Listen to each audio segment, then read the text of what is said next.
Welcome to the Deep Dive, your ultimate shortcut to truly being well-informed. Today, we're really plunging headfirst into the absolute cutting edge of technology.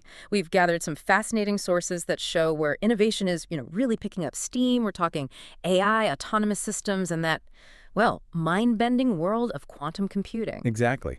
And our mission today is to give you the clearest possible picture of this global tech race. We'll hit the progress, sure, but also the challenges and honestly, some surprising facts you might not see coming.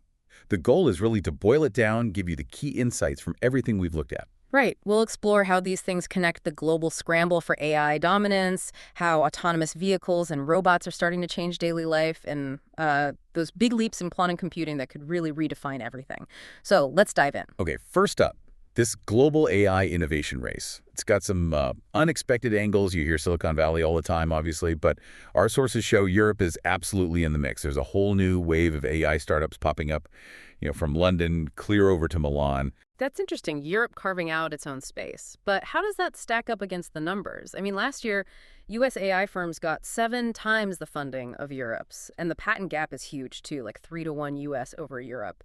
Is that gap actually closable, or is it just a different kind of competition? That's a really important point. It shows Europe's strategy, right? They're focusing on niche areas, betting they can punch above their weight with specialized innovation, maybe not brute force funding. And actually, they're now pretty much neck and neck with China on investment. That's closed a big gap from just a few years back. So the lesson for you maybe is if you can't outspend, you find those high-value niches where, real innovation makes a difference. And we are seeing some really cool examples of that. Like Wave in the UK, they raised over $1 billion just teaching cars to drive like humans do. Or DPL in Germany, they're taking on Google Translate and actually gaining ground.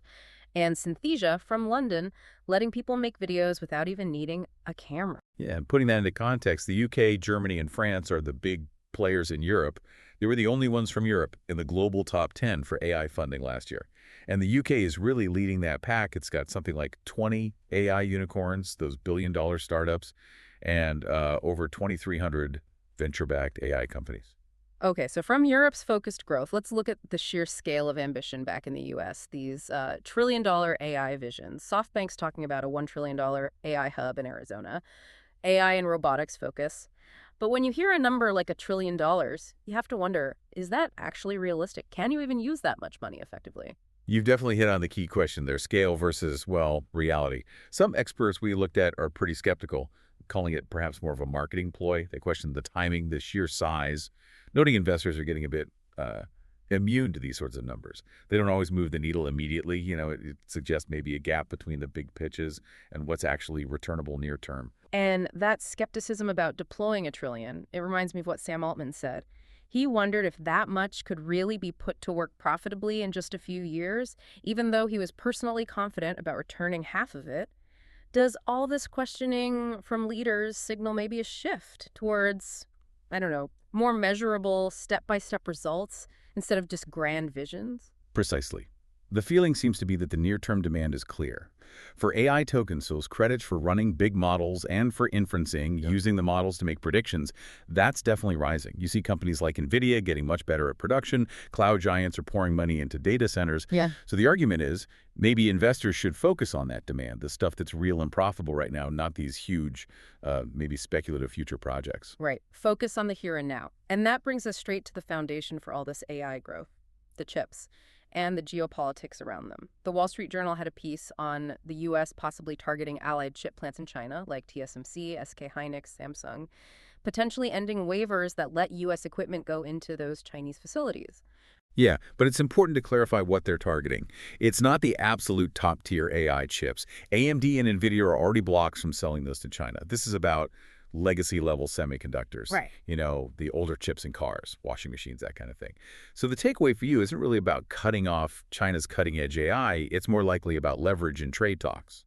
Okay, so if it's not the super advanced AI chips, what's the real motivation then? Why these older chips specifically? Well, the consensus seems to be it's posturing. Getting leverage in trade talks with South Korea, other Asian nations. The idea is to put their fabs in China at a disadvantage, maybe limiting their access to the tools they need for upgrades. This definitely puts downward pressure on semis overall. and could hurt specific equipment makers like KLA, Lam Research. It's really about economic influence, less about pure tech dominance at this level. So with all that pressure and risk, does anyone actually come out ahead in this chip game? It's interesting, yeah. One potential surprise upside winner could be Micron. They're the only big U.S. memory company without major factories in China. So if competitors face restrictions there, Micron could benefit. But, despite all this geopolitical stuff, NVIDIA and TSMC still look really strong. Demand for their advanced chips just keeps exceeding supply. It just shows how hungry the world is for AI power. Okay, let's shift gears. Let's talk autonomous systems. Driving the future, literally, mile by mile. Or delivery by delivery. The robotaxi race is definitely on. Tesla's finally launched its service in Austin. Right, finally being the key word there. This has been a long time coming. Remember Elon Musk promising 1 million robotaxis by 2020, back in 2019? So this Austin launch, it's pretty small scale right now, kind of an influencer event in a limited area. It's still, very early goings. We should probably expect some hiccups, as you do with new tech. It's definitely a step, but not the huge leap yet. But Tesla's full self-driving FSD, that's been out there collecting data for ages, right? Billions of miles driven, even if there's a human behind the wheel. How does that compare? And what's it like, supposedly, riding in one? Good point. You compare those billions of FSD miles with, say, Waymo's 60 million rider-only miles. That's with no human driver at all. It highlights a really different approach, doesn't it? Tesla refining driver assist towards autonomy, Waymo building a fully driverless service from scratch. And yeah, people describe FSD as pretty confident it might go over the speed limit to match traffic flow.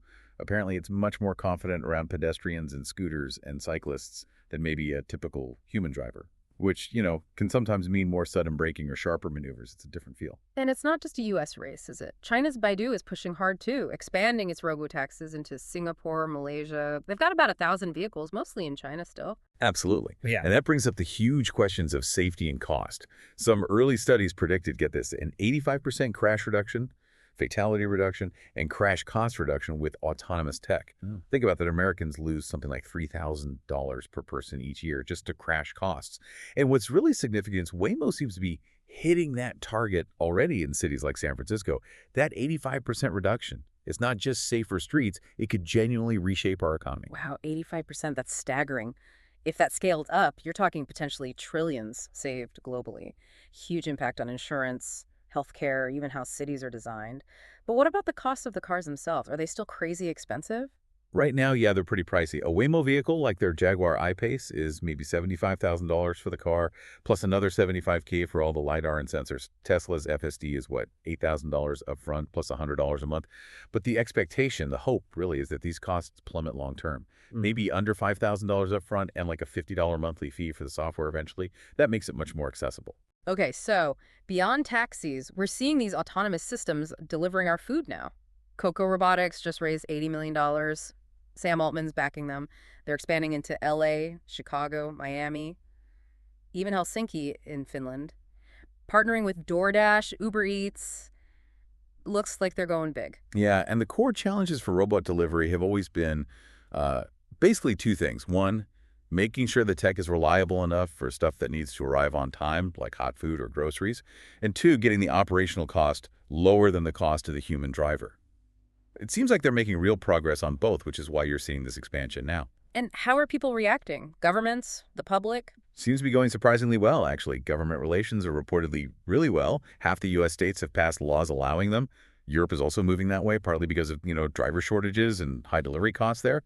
There's a real economic push. And the user experience. That's another interesting part. You can often choose the robot delivery for a lower cost. Maybe no tip needed. The robot just waits patiently outside, sometimes even inside a building lobby locked, insulated to keep food right. It's designed to be consistent, which isn't always true for human deliveries, let's be honest. And the public? Are people weirded out by little robots rolling around? You'd think so, maybe, but the reception seems incredibly positive, almost affectionate. There's stories of people having this affinity for them, chanting Coco during protests to let them through, clearing paths. They're sort of seen as a community product, helping local restaurants, delivering to neighbors. It's quite something. Why do you think that is, that positive feeling? It's fascinating, isn't it? Maybe because they're predictable, quiet, and they solve a tangible local need, helping small businesses. Plus, the data they're collecting is massive, millions of miles, over 500,000 deliveries already. And they're doing it in tough places. Busy Chicago, Hollywood, snowy Helsinki, rainy Miami. Crucially, they have remote operators who can jump in if the AI gets stuck. Yeah. That creates this incredibly rich data set to train the system and make it more reliable, even for tricky deliveries. That feedback loop builds trust. Okay, from robots on our streets, let's jump to something else entirely. Quantum computing. IBM just made a big announcement. A new error-correcting code and a roadmap. They plan to build the world's first fault-tolerant quantum computer by 2029. They're calling it IBM Sterling, and saying it'll be 20,000 times more powerful than today's machines. Yeah, this is potentially huge. It's like they're cracking the code on building something actually practical, not just a lab experiment. Their roadmap is super detailed, step by step, year by year, moving from basic error correction to connecting modules, scaling up control, all leading to this Sterling machine. It's like a blueprint for quantum moving out of the lab and into, well, actual computing centers. Okay, so if it's becoming practical, what does quantum advantage really mean? What can these things do that normal computers just can't? Good question. Quantum advantage is basically the point where a quantum computer, working with a classical one, can do a specific task cheaper, faster, or more accurately than the classical computer could ever do alone. Think of it like quantum's version of AGI, maybe, a specific kind of superpower. Right now, the big focus is on problems like figuring out complex molecular structure that currently takes massive supercomputers pushed to their limits. Quantum could also potentially help with generative AI, making those models even more powerful. It's seen as additive, like adding a new kind of processor to the mix. A whole new computing paradigm then. How does IBM see this fitting together? Exactly. IBM talks about the future of computing involving bits, neurons, and qubits, all working together. They call the architecture quantum-centric supercomputing. So you'd have traditional CPUs, powerful GPUs for AI, and these new QPUs, quantum processing units, all tackling parts of a problem they're best suited for. And here's a kicker. They think quantum can achieve these breakthroughs using a fraction of the power of today's massive supercomputers, even with all the complex cooling and infrastructure quantum needs. So how are they building this out? Are they keeping it all in-house, or how does this fit into that global race, especially with China? IBM's strategy seems very ecosystem-focused. They want to provide the core platform, the hardware and open source software, and let others build on it. They've had quantum machines available on the cloud since 2016, starting small. Now they have over 500,000 users, nearly 300 different institutions, companies, startups, national labs, universities, all using their quantum systems. Yeah. And yes, this is definitely happening within that intense technological race between the US and China in quantum. There's huge government funding going into it in the US. IBM putting out such a clear, bold roadmap is definitely a move to solidify their position in that race. Wow. Okay, reflecting on all this, AI, autonomous systems, quantum, the pace is just incredible.